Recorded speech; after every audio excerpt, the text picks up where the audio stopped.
shule za awali, msingi na sekondari kwa mwaka 2026. Kwa muhula wa pili zitafunguliwa tarehe 6 mwezi wa 7 2026 na zitafungwa kwa likizo fupi tarehe 4 mwezi wa 9 2026 hadi tarehe 14 mwezi wa 9 2026.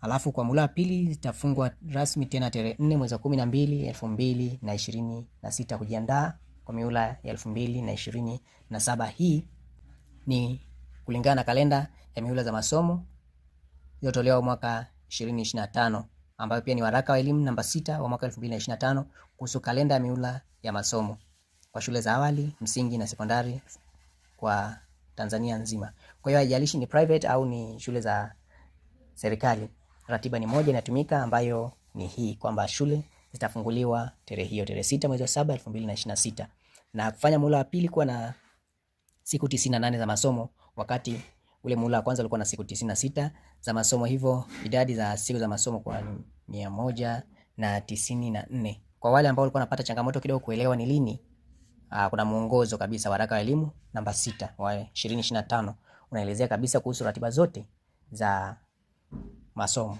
kwa awali, msingi na sekondari. Kwa hiyo nikukaribisha kulike na kusubscribe channel hii kama bado hujafanya hivyo. Asante sana.